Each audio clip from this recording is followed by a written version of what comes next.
وعلیکم السلام ورحمت الله وبرکاتہ. یو ورځ سوال کړی دی د پرپال په باره کې تاسو کپنۍ راوتی دي، بعضې د پرپال په نوم باندې دي، بعضې د پیسلش په نوم باندې دي، بعضې نورو نومونو باندې. په هغې کې چې ته اکاونټ کولاو کې او بیا تا ته اشتهارات راځي، ته به هغه ګورې او تا ته بیا پیسې جمع کېږي په اکاونټ کې، او که نه ګورې نو پیسې نه جمع کېږي، یا مثلا ستا د هغه پیسو نه چې کوم تا جمع کړي دي د هغې نه کټایي کېږي. د دې څه حکم دی په شریعت کې؟ دا په شریعت کې ناروا دی، او دغه عقد چې دی بالکل د شریعت د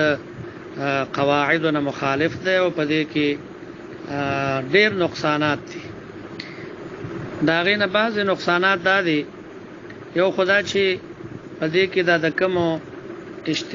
کمو سیزونو اشتهارات کیږي،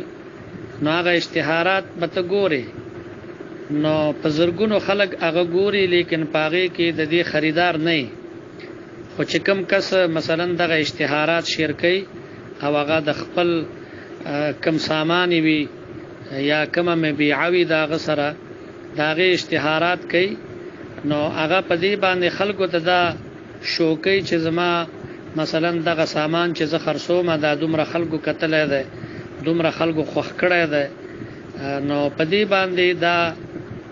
خریدارو ته دوکه ورکوي. دغه چې څوک ګوري په هغې کې خو یو اخیستونکی هم نه وي،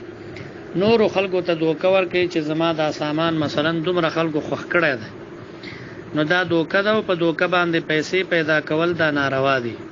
حرام دي. آب کې مسائل دا مثلا نقل کړی ده. دویم دا چې په دې کې د جاندار شي تصویران راځي، په دغه اشتهاراتو کې او د جاندار شي تصویران کتل هغه هم یو مستقله ګناه ده. درېمه دا ده چې کله ناکله په دې اشتهاراتو کې د زنانه او تصاویر راځي، او د زنانه او تصاویر کتل دا خو هم یو مستقله ګناه ده. او حدیث مبارک کې نبی علیہ الصلوۃ والسلام فرمایي العینان تزنیان وزناهما النظر، سترګم زنا کوي او د سترګو زنا هغه دا ده چې سړی پردی خور لور ته ګوري، یا دا چې د هغې تصویرانو ته ګوري، نو دا د زنا یو قسم دی. څلورمه دا ده چې دغه معاملې چې څوک کوي، مثلا اکاونټ د کولاو که او بیا ته نورو خلکو ته ترغیب ورکې، هغې ستا په ترغیب باندې مثلا اکاونټونه کولاوي، او بیا د هغې کمیشن تا ته ملاویږي، او کمیشن یا دلالي چې سړی کوي، نو چې د هغه د عمل دخل پکې نه وي، په داسې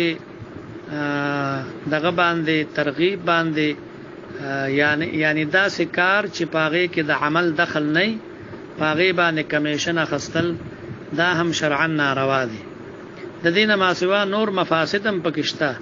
نو به هر حال په دغه کې اکاونټ کولاول او بیا اشتهارات کتل او په هغې باندې پیسې جمع کېدل دا شرعا ناروا دي. د بنوري ټون د مدرسې د هغې هم دغه فتوه ده،